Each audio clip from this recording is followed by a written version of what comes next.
नमस्कार साथियों, प्रताप क्लासेस कौशाम्बी में सभी साथियों का स्वागत है। देखिए भाई, जो है फिजिक्स के इस सेशन में जो है फिजिक्स की इस क्लास में आज न्यूमेरिकल शुरू करेंगे। पिछले फिजिक्स की जितनी पिछली क्लासें हो गई हैं उसमें थ्योरी डेरिवेशन का पूरा टॉपिक आपका कंप्लीट हो गया है। बात समझ रहे हैं ना। उम्मीद है कि पिछले जितने वीडियो हैं आप सभी लोगों के समझ में आए होंगे। बात समझ रहे हैं ना। यदि कहीं पर भी दिक्कत हो रही है तो आप नीचे कमेंट में जो है लिख दीजिए। बात समझ रहे हैं ना। यह हमारा नंबर भी उसमें डाला रहता है, आप नंबर से भी संपर्क कर सकते हैं। बात समझ रहे हैं ना। तो आज देखिए, जो है जो सेकंड पेपर फिजिक्स का सेकंड पेपर का जो पहला चैप्टर है थ्योरी डेरिवेशन कंप्लीट होने के बाद आज न्यूमेरिकल चला रहे हैं इसमें। बात समझ रहे हैं ना। वैसे इसमें न्यूमेरिकल कम ही है इस चैप्टर में, क्योंकि छोटा चैप्टर ही है। समझिए यहां से पहला न्यूमेरिकल देखते हैं। देखिएगा पहला न्यूमेरिकल क्या कह रहा है। पहला न्यूमेरिकल सभी लोग जो है नोट डाउन कर लेंगे। बात समझ रहे हो। उम्मीद है कि सभी लोग नोट डाउन कर लेंगे। तो देखिए यहां से पहला न्यूमेरिकल क्या है। वायु में 500 नैनोमीटर तरंग दैर्घ्य का प्रकाश पुंज। तो जितनी चीजें दी है न्यूमेरिकल में, सबसे पहला काम न्यूमेरिकल को हल करने का तरीका क्या होता है कि जितनी चीजें दी गई हैं उसको नोट कर लीजिए, और जितनी चीजें निकालना है उसको भी क्वेश्चन मार्क करके नोट कर लीजिए। बात समझ रहे हैं ना। फिर इसके बाद पता चलता है कि हमें फार्मूला कौन सा लगाना है, कौन सा फार्मूला यूज करना है। तो देखिए इसमें जो है आपका दिया है 500 नैनोमीटर तरंग दैर्घ्य का, 500 नैनोमीटर तरंग दैर्घ्य का। तो देखिए इसमें 500 नैनोमीटर तरंग दैर्घ्य दिया हुआ है। तो तरंग दैर्घ्य लैम्डा बराबर कितना दिया है, 500 नैनोमीटर। 500 नैनोमीटर नैनो में समझिएगा, देखिए तीन चार चीजें समझ लीजिए, ध्यान दीजिएगा। सेंटी में समझिए, पहला पॉइंट सेंटी में कितना होता है 10 की घात -2, और इसके बाद मिली में कितना होता है, ध्यान दीजिएगा यहां से, इसको चाहे हिंदी में आप समझ लीजिए। सेंटी में कितना 10 की घात -2, मिली में, मिली का मतलब एमएम से व्यक्त किया जाता है, उसको मिलीमीटर या मिली में कह सकते हैं केवल, तो 10 की घात -3। और माइक्रो में समझिए, माइक्रो को जो है संकेत म्यू होता है। माइक्रो का संकेत क्या होता है, म्यू होता है। तो इसमें 10 की घात -6, और इसके बाद माइक्रो के बाद नैनो आता है। बात समझ रहे हैं ना। नैनो में जो है नैनो का संकेत यन से व्यक्त करते हैं। नैनो में 10 की घात -9 होता है। नैनो के बाद पीको आता है। बात समझ रहे हैं ना। पीको में आपके पास 10 की घात -12 होता है। इतने मात्रकों को बदलना आपसे बनना चाहिए। बात समझ। जैसे आपके पास आ गया मिलीमीटर, आ गया मात्रक। चूंकि ये सारे पद्धतियां जो है एसआई में नहीं है, इनको बदल के एसआई पद्धति में करना पड़ेगा, तब जाके आप सवाल हल कर सकते हैं, अन्यथा सवाल गलत आएगा पूरी तरह से। बात समझ रहे हैं ना। जैसे आपके पास सेंटीमीटर में दिया है, यदि ये तरंग दैर्घ्य सेंटीमीटर में दी होती तो इसको मीटर में बदलते। यदि यहां से जो है आपका एंगस्ट्राम में दिया होता, बीच में एक एंगस्ट्राम भी होता है, यहां से एंगस्ट्राम भी रहता है। एंगस्ट्राम जो है ए से व्यक्त करते हैं। एंगस्ट्राम में कितना 10 की घात -10 होता है। तो इससे बाहर आपको जो है मात्रक बदलने की आवश्यकता ज्यादातर नहीं पड़ती है। तो मिली में कितना होता है 10 की घात -3, माइक्रो में 10 की घात -6, नैनो में 10 की घात -9, पीको में 10 की घात -12, और एंगस्ट्राम में 10 की घात -10। ये चीजें बिल्कुल याद कर लीजिए, कॉपी में नोट डाउन कर लीजिए। बार बार जितने न्यूमेरिकल आगे कराएंगे सभी न्यूमेरिकल कराएंगे, मान के चलिए, उसमें ये जो है कंडीशन यूज होगी। तो देखिए हमारे पास नैनोमीटर है, तो नैनो में कितना होता है 10 की घात -9, तो यहां से हो जाएगा 500, और गुणे में नैनो में 10 की घात -9 मीटर, ज्यों कहते हो, मीटर को यम से व्यक्त कर सकते हैं। क्लियर सभी को। तो उम्मीद है ये नोट कर लिए होंगे। इसको हटा दिया जाए। अब इसके बाद देखिए आगे क्वेश्चन में क्या दिया हुआ है। आगे दिया हुआ है आपके पास 500 नैनोमीटर तरंग दैर्घ्य का, तरंग दैर्घ्य लैम्डा बराबर 500 नैनोमीटर हो गई, का प्रकाश पुंज अपवर्तनांक 1.5। तो अपवर्तनांक n बराबर 1.5। अब देखिए समझिए, क्वेश्चन में अपवर्तनांक आगे भी प्रकाश के कई चैप्टर आएंगे और उसमें न्यूमेरिकल भी रहेंगे। क्वेश्चन में आपका केवल अपवर्तनांक दिया जाता है, तो केवल अपवर्तनांक दिया जाता है, और 1.5 अपवर्तनांक की प्लेट, तो प्लेट जो है क्या होगी, कांच की ही होगी। बात समझ रहे हैं। मान के चलते हैं न्यूमेरिकल में प्लेट किसमें की होगी, कांच की। तो इस कांच की प्लेट का अपवर्तनांक 1.5 है। तो कांच की प्लेट का मतलब ये अपवर्तनांक है ग्लास का, अपवर्तनांक का मतलब n, और जी का मतलब ग्लास, ग्लास का मतलब कांच की प्लेट का। और किसके सापेक्ष लिया जाएगा, सदैव यदि क्वेश्चन में दिया होता कि जल के सापेक्ष इस कांच की प्लेट का अपवर्तनांक 1.5, तो WNG लिया जाता, वाटर के सापेक्ष। कुछ किसी के सापेक्ष नहीं दिया है, केवल अपवर्तनांक दे दिए। देखिए अपवर्तनांक 1.5 की प्लेट, बात समझ रहे हैं ना, अपवर्तनांक कितने की प्लेट है, 1.5 की प्लेट है, तो अपवर्तनांक का मतलब n, और कांच की प्लेट को मतलब ग्लास का अपवर्तनांक या कांच का अपवर्तनांक 1.5, और अपवर्तनांक किसी के सापेक्ष नहीं दिया है। जब किसी के सापेक्ष क्वेश्चन में ना दिया हो तो केवल आपको एयर के सापेक्ष लेके चलना है, जो है एयर के सापेक्ष लेके चलना है हरदम के लिए, समझ लीजिए। तो ANG का मान 1.5, और निकालना क्या है, कांच में, पहला नंबर कांच में चाल, तो चाल निकालना है V, और किस में निकालना है, ग्लास में। यहां से देखिए V का मतलब वेग चाहिए, चाल चाहिए, और किस में चाहिए, कांच में, इसलिए G का मतलब ग्लास हो जाएगा, VG निकालना है। और दूसरा पॉइंट इसमें क्या निकालना है, आवृत्ति। तो आवृत्ति को 11वीं में यन से जरूर व्यक्त करते हैं, लेकिन यहां न्यू से व्यक्त करेंगे, याद कर लीजिए। यहां से आवृत्ति न्यू, न्यू का मतलब ये यहां से जो है न्यू कहते हैं इसको हिंदी में, न्यू, बात समझ रहे हैं ना, वी की तरह ये चिन्ह बनता है। तो आवृत्ति न्यू निकालना है। और तीसरा नंबर क्या चाहिए हमें, तीसरा नंबर चाहिए तरंग दैर्घ्य।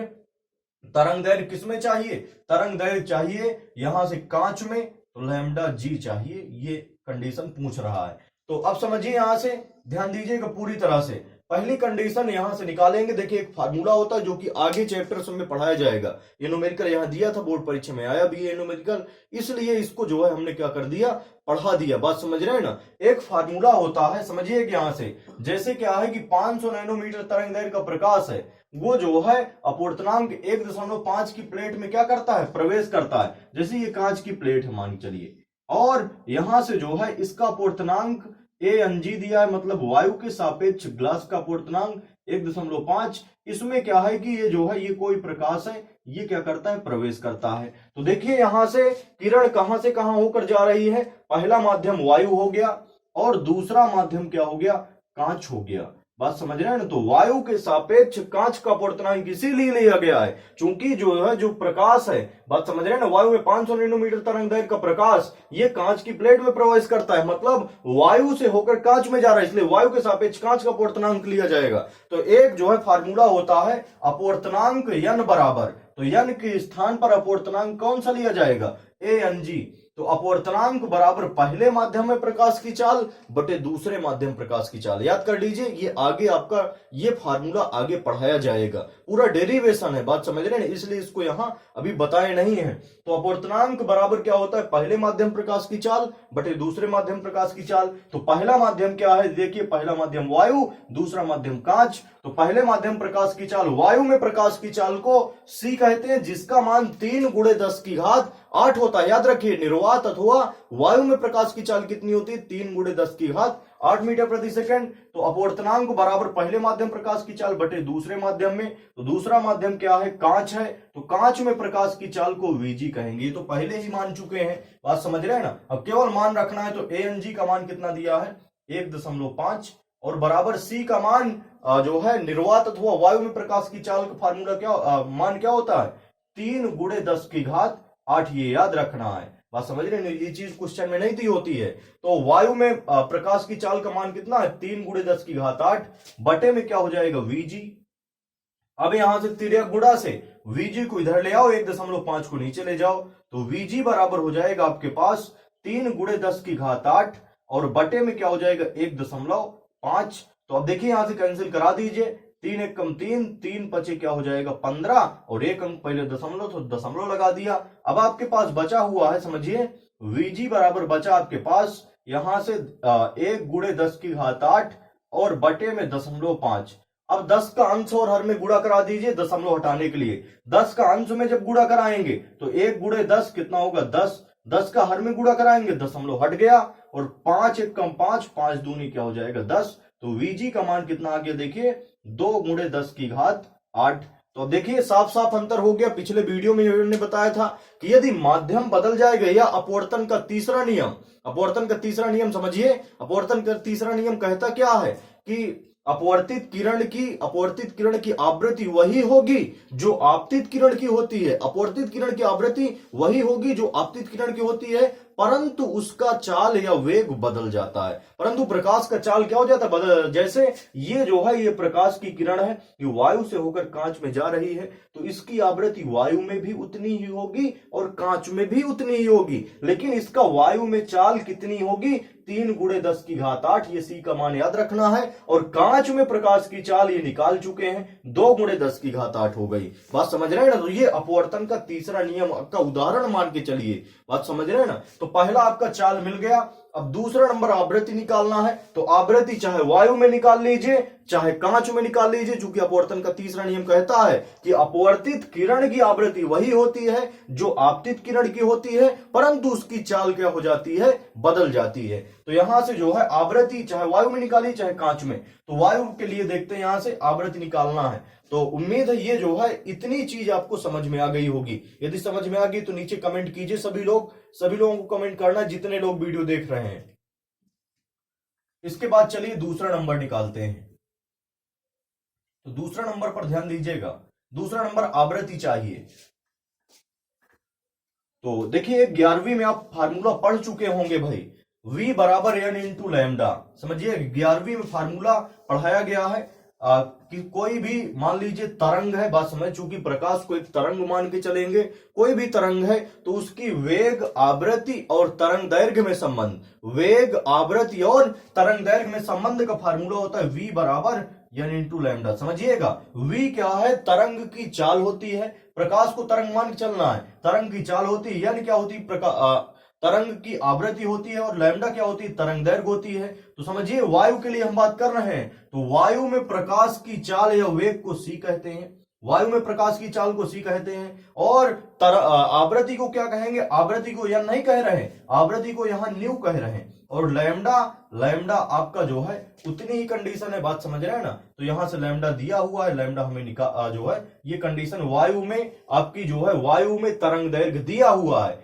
क्लियर सभी को, इतनी चीज ध्यान रखिए। अब C का मान देखिए कितना होता है, वायु में जो है प्रकाश की चाल कितनी होती है, 3 × 10⁸ होता है, बराबर V का मान हमें न्यू का मान निकालना है, V नहीं सॉरी ये क्या है, न्यू है, चूंकि V समझिए इस फार्मूले के अनुसार समझना है। वायु में प्रकाश की चाल को C कहते हैं, और आवृत्ति को क्या कहेंगे, आवृत्ति को न्यू कहेंगे, बात समझ रहे हैं, आवृत्ति को क्या कहेंगे, न्यू कहेंगे। और लैम्डा तो ज्यों का त्यों तरंग दैर्घ्य रहेगा। तो वायु में प्रकाश की चाल होती कितनी है, 3 × 10⁸, और न्यू का मान निकालना है, आवृत्ति निकालना है, और गुणे तरंग दैर्घ्य का मान दिया 500, और गुणे में कितना 10⁻⁻9 दिया है। अब इसके बाद ये दोनों चीजें किसमें है, ये देखिए ये गुणे में है, इसको इधर ले आओ तो यहां से क्या हो जाएगी, भाग में। तो यहां से न्यू = बनेगा आपके पास 3 × 10⁸, और बटे में हो जाएगा आपके पास 500, चूंकि ये राशि इधर आएगी तो भाग में होगी, तो 500 × 10⁻⁻9। अब इसके बाद समझिए यहां से इसको कह सकते हैं, ध्यान दीजिएगा, 3 × 10⁸, और बटे में ये 5 को 5 × 100 भी कह सकते हैं, 500 क्या कह सकते हैं, 5 × 100, 5 × 100, और 100 को 10⁻2 कह सकते हैं। तो यहां से 5 × 10⁻2, और गुणे में 10 की घात क्या है, पहले से -9 है। तो अब यहां से देखिए क्या बचा, 3 × 10⁸, और बटे में 5 × 10⁻, समान आधार में गुणा में घातें जुड़ जाती हैं, तो -9 + 2, तो -9 + 2 कितना हो जाएगा, -7 होगा। -7 को ऊपर ले जाइए, तो यहां से 3/5, और गुणे में 10⁻, यहां से देखिए जब ये घात ऊपर जाएगी तो ये माइनस में ऊपर जाएगी तो प्लस में, तो 10⁸ गुणे 10⁻, ये ऊपर जाएगी तो प्लस में हो जाएगी, तो 8 7। अब देखिए यहां समान आधार गुणा में घातें जुड़ जाएंगे, तो 8 7 कितना हो जाएगा, 15, तो 3/5 गुणे 10⁻, 15। अब यहां से देखिए इसका भाग और करा लीजिए, तो यहां से समझिएगा 5 3 का भाग कराना है, तो यहां से दशमलव नहीं जा रहा, तो जो है भाग नहीं जा रहा, दशमलव लगाया, 0 हुआ। अब यहां से जो है 5 × 5 = 25, 5 छक्का क्या हो जाएगा, 30, तो यहां से ये 0.6 आया आंसर, तो कितना बनेगा, यहां से 0.6, इसका भाग कितना आया, 0.6 गुणे 10⁻15। और इसके बाद ये न्यू निकाल रहे हैं, न्यू का या आवृत्ति का मात्रक क्या होता है, हर्ट्ज, तो हर्ट्ज हो गया, HZ से व्यक्त करेंगे हर्ट्ज को। तो दूसरा नंबर आपका निकल गया, आवृत्ति निकल गई। अब तरंग दैर्घ्य चाहिए कांच में, ध्यान दीजिएगा, तरंग दैर्घ्य चाहिए किसमें, कांच में। तो अब कांच के लिए यही फार्मूला कांच के लिए निकालना है, लगाना है। अभी तो हमने वायु के लिए लगाया था, ये फार्मूला किसके लिए था? वायु के लिए था, समझिएगा। ये फार्मूला था आपका वायु के लिए, तब आवृत्ति निकल आई थी। हमने बताया था चाहे वायु में देखें आवृत्ति, चाहे कांच में, आवृत्ति नहीं बदलती है, केवल बदलता क्या है? वेग और तरंग दैर्घ्य। माध्यम बदलने पर वेग और तरंग दैर्घ्य बदल जाता है। तो अब देखिए हमें कांच में तरंग दैर्घ्य चाहिए, तो कांच के लिए जो है यहां से ये फार्मूला लगा दीजिए, v बराबर n इंटू लैम्डा के लिए। तो उम्मीद है ये समझ में आ गया होगा। अब आगे बढ़ते हैं तरंग दैर्घ्य के लिए, समझिएगा थोड़ा सा। ये वायु के लिए था, यही फार्मूला आप कांच के लिए देखिएगा। कांच के लिए देखिए 11वीं में आप पढ़े होंगे फार्मूला, v बराबर क्या है? n इंटू लैम्डा होता है, समझिएगा। अब यहां से कांच में प्रकाश की चाल, अभी तक वायु में प्रकाश की चाल v को c कहे हैं, बात समझ रहे हैं? हम कांच में प्रकाश की चाल को vg कहेंगे। और कांच में चाहे आवृत्ति कांच में ले, चाहे वायु में, आवृत्ति नहीं बदलती, माध्यम बदलने पर आवृत्ति समान रहती है। यह अपवर्तन का तीसरा नियम भी है। तो आवृत्ति n के स्थान पर क्या हो जाएगा? म्यू होगा। तो n के स्थान पर म्यू इंटू कांच में तरंग दैर्घ्य कितनी हो जाएगी? लैम्डा जी। इसी को हमें निकालना है। अब सारे मान रखना है। तो वीजी की वैल्यू निकाल चुके थे, वीजी का मान जो है अभी निकाल चुके थे। तो वीजी का मान देखिए अभी कुछ देर पहले निकाले थे, बात समझ रहे हैं? आप लोग नोट किए होंगे। वीजी का मान देखिए, हमने बताया था कि वायु में प्रकाश की चाल 3 × 10⁸ होती है, और अभी कुछ देर पहले समझाए थे कांच में जो प्रकाश की चाल आई थी वो 2 × 10⁸ आई थी। दोनों में अंतर बताए थे कि ये जो है आपका अपवर्तन का उदाहरण भी बताए थे, अपवर्तन के तीसरे नियम का उदाहरण भी बताए थे। तो वीजी की वैल्यू कितनी होगी? 2 × 10⁸ और बराबर न्यू का मान कितना है? देखिए न्यू का मान आपके पास दिया हुआ है, समझिएगा 0.6 × 10⁻15 और लैम्डा जी की वैल्यू हमें निकालना है। तो अब देखिए ये राशियां गुणे में है दोनों, इसको बराबर किस पार ले आओ तो किस में हो जाएगा? भाग में। तो समझिए कि यहां से कंडीशन आगे, तो यहां से बनेगा आपके पास कंडीशन लैम्डा जी बराबर हो जाएगा आपके पास, ये जो है गुणे में, इसको इधर ले आओ तो भाग में। तो 2 गुणे क्या हो जाएगा? 10⁸ बटे में हो जाएगा आपके पास 0.6 गुणे 10⁻15 होगा। अब इसके बाद समझिए यहां से कंडीशन कितनी बनेगी? 2 × 1 = 2, 2 × 6 0.3 हुआ। इसके बाद इस राशि को ऊपर ले जाइए, तो लैम्डा जी बराबर आपके पास बचा 1 × 10⁸ और बटे में कितना है? 0.3, और ये घात वाली राशि को ऊपर ले जाइए। बात समझ रहे हैं? जब ऊपर ले जाएंगे तो ये प्लस में है घात, ऊपर ले जाएंगे किस में हो जाएगी? माइनस में। तो 10⁻−15, बात समझ रहे हैं ना? अब यहां से समझिए 10 का अंश और हर में गुणा करा दीजिए, जिससे दशमलव हट जाए। तो अगले स्टेप में गुणा कराइए, 10 का अंश में गुणा कराएंगे तो 10 हुआ, और गुणे में 10 का हर में गुणा कराएंगे, समझिए यहां से, तो दशमलव हट गया 3 हुआ। अब ये घात वाली राशियों को भी 10 का अंश और हर में गुणा करा दिया, इसमें गुणा कराया तो 10 हुआ, इसमें जब गुणा कराएंगे तो 3 हो गया। अब यहां से घात वाली राशियों को समान आधार में घातें जुड़ जाती हैं, तो -15 + 8 कितना हो जाएगा? 10⁻7 हो जाएगा। चूंकि 15 से 8 घटेगा तो यहां से -7 बनेगा। अब इसके बाद यहां से देखिए इसका भाग करा दीजिए, तो यहां से 3 का भाग कराना है, तो यहां से 3 × 3 = 9, 10 से 9 गया 1, दशमलव लगाएंगे 10 हुआ, फिर 3 × 3 का क्या हो जाएगा? 9। अब यहां से 1 बचा, दशमलव लगा था 0, तो 3.33 बनेगा। 3.33 × 10⁻−7, और मात्रक किस में आएगा भाई? चूंकि हमने तरंग दैर्घ्य शुरू में ही मीटर में लिया है, तो इसका भी मात्रक क्या होगा? मीटर होगा। तो देखिए तीनों मान आपके निकल आए। ये बेसिक चीज है, बेसिक सवाल है, इसमें पूछा जा सकता है, बोर्ड परीक्षा का रिपीटेड क्वेश्चन है, बात समझ रहे हैं ना? ये जो है एक महत्वपूर्ण क्वेश्चन था। अब आगे देखते हैं अगला न्यूमेरिकल। तो देखिए अगला न्यूमेरिकल, दूसरा न्यूमेरिकल समझिएगा भाई, वायु के सापेक्ष कांच एवं जल का अपवर्तनांक। वायु के सापेक्ष कांच का भी अपवर्तनांक, वायु के सापेक्ष जल का भी अपवर्तनांक। तो वायु के सापेक्ष कांच का लीजिए पहले, तो ANG, देखिए वो एयर के सापेक्ष, एयर का मतलब तो वायु समझ रहे हैं ना सभी लोग, यहां से एयर के सापेक्ष ग्लास का अपवर्तनांक, या वायु के सापेक्ष कांच का अपवर्तनांक। समझिए वायु के सापेक्ष कांच का अपवर्तनांक का मतलब n होगा। वायु के सापेक्ष कांच का अपवर्तनांक कितना दिया? 3/2।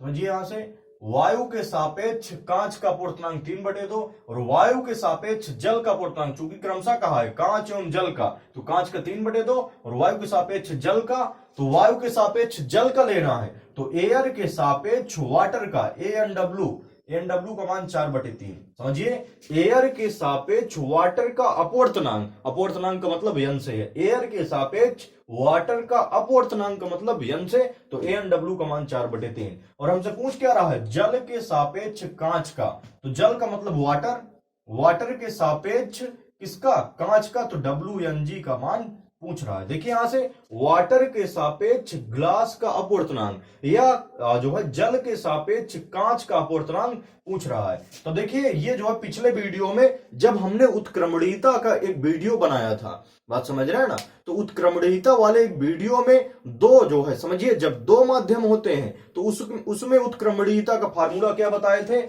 जब दो माध्यमों के लिए केवल ANG गुणे GNA बराबर 1 बताए थे, दो माध्यम के लिए उत्क्रमणीयता का फार्मूला इतना बताए थे। और यदि माध्यम 3 हो जाए, वायु हो जाए, जल हो जाए और कांच हो जाए, बात समझ रहे हैं, समझिए इसको हमने उत्क्रमणीयता वाले डेरिवेशन में करवाया था कि जैसे ये कोई बीकर है, इसमें क्या रखा हुआ है, जल रखा है, जल के अंदर क्या रखा हुआ है, कांच रखा है, जल के अंदर क्या रखा है, समझिएगा ये कांच का गुटका है, जल के अंदर रखा है, तो यहां से किरण क्या होगी, कोई प्रकाश किरण चली, पहले वायु है, वायु के बाद आपका जल मिलेगा, जल के बाद क्या मिलेगा, कांच मिलेगा। देखते चलिए यहां से, तो पहले वायु से होकर किस में जाएगी, जल में, जल से होकर किस में जाएगी, कांच में, बात समझ रहे हैं ना। तो जल के सापेक्ष कांच का अपवर्तनांक पूछ रहा है, WNG पूछ रहा है। तो उत्क्रमणीयता वाले वीडियो में जो है उत्क्रमणीयता वाले क्लास जब कराए थे उस सेशन में हमने इसको कराया था, बात समझ रहे हैं ना। इसका डेरिवेशन बकायदे कराए थे कि सबसे पहले समझिए ये 3 माध्यम है, तो 3 माध्यमों के लिए उत्क्रमणीयता याद कीजिए,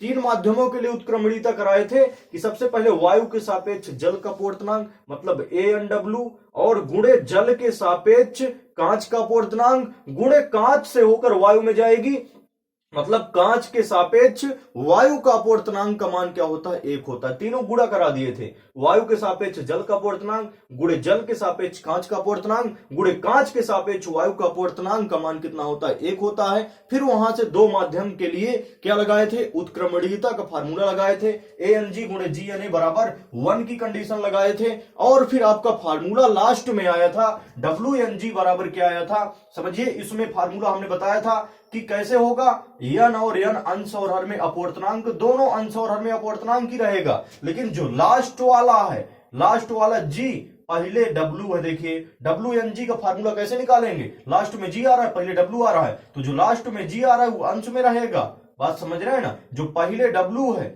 वो हर में रहेगा, और किसके सापेक्ष लिया जाता है अंश और हर दोनों, एयर के सापेक्ष दोनों लिया जाता है। ये याद रखने का एक तरीका है, बात समझ, चूंकि कहीं कहीं बदल जाता है, ये जो है कंडीशन दोनों बदल जाती है, वाटर के स्थान पर दूसरा हो जाता है, जी के स्थान पर कोई दूसरा मटेरियल हो जाता है, बात समझ रहे हैं ना। तो हरदम के लिए याद रखिए अंश और हर में अपवर्तनांक ही रहेगा, और लास्ट वाली चीज अंश में आएगी और पहले जो लिखी हुई चीज है वो हर में आएगी, और किसके सापेक्ष लिया जाएगा, एयर के सापेक्ष लिया जाएगा, तो ANG अपान क्या हो जाएगा, ANW। अब इसका मान रख दीजिए, तो WNG बराबर हो जाएगा आपके पास, ANG की वैल्यू कितनी देखिए 3/2 और बटे ANW की वैल्यू कितनी है 4/3। अब ऊपर ऊपर का गुणा करा लीजिए, बटे बीच बीच का गुणा करा लीजिए, तो ऊपर ऊपर गुणा कितना होगा 3 त्रिका 9 बटे बीच बीच का गुणा 4 दूनी क्या हो जाएगा 8।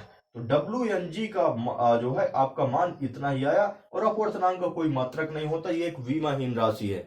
तो उम्मीद है कि 2 न्यूमेरिकल आज की क्लास में हमने कराया है भाई, बात समझ रहे हैं ना। 2 न्यूमेरिकल आपको समझ में आ गए होंगे, बात समझ रहे हैं ना, पूरी तरह से समझ में आ गए होंगे। यदि समझ में आ गया है तो कमेंट तुरंत कीजिए, तुरंत कमेंट कीजिए, बात समझ रहे हैं ना। इससे पता चलता है कि हाँ हम जो पढ़ा रहे हैं चीजें, बात समझ रहे हैं ना, वो पूरी तरह से आपको जो है समझ में भी आ रही हैं। और यदि समझ में आ गया है तो तुरंत जो है सभी लोग भाई ग्रुप में, जितने आपके ग्रुप बने हुए हैं, ये वीडियो हमारा शेयर कर दीजिए, और जो चैनल सब्सक्राइब नहीं किए हैं चैनल को सब्सक्राइब कर लीजिए, बात समझ रहे हैं ना। अब देखिए इसके साथ साथ थोड़ा सा जो है किताबें आप जो है कुमार मित्तल की जो है ठीक रहती है यूपी बोर्ड के हिसाब से।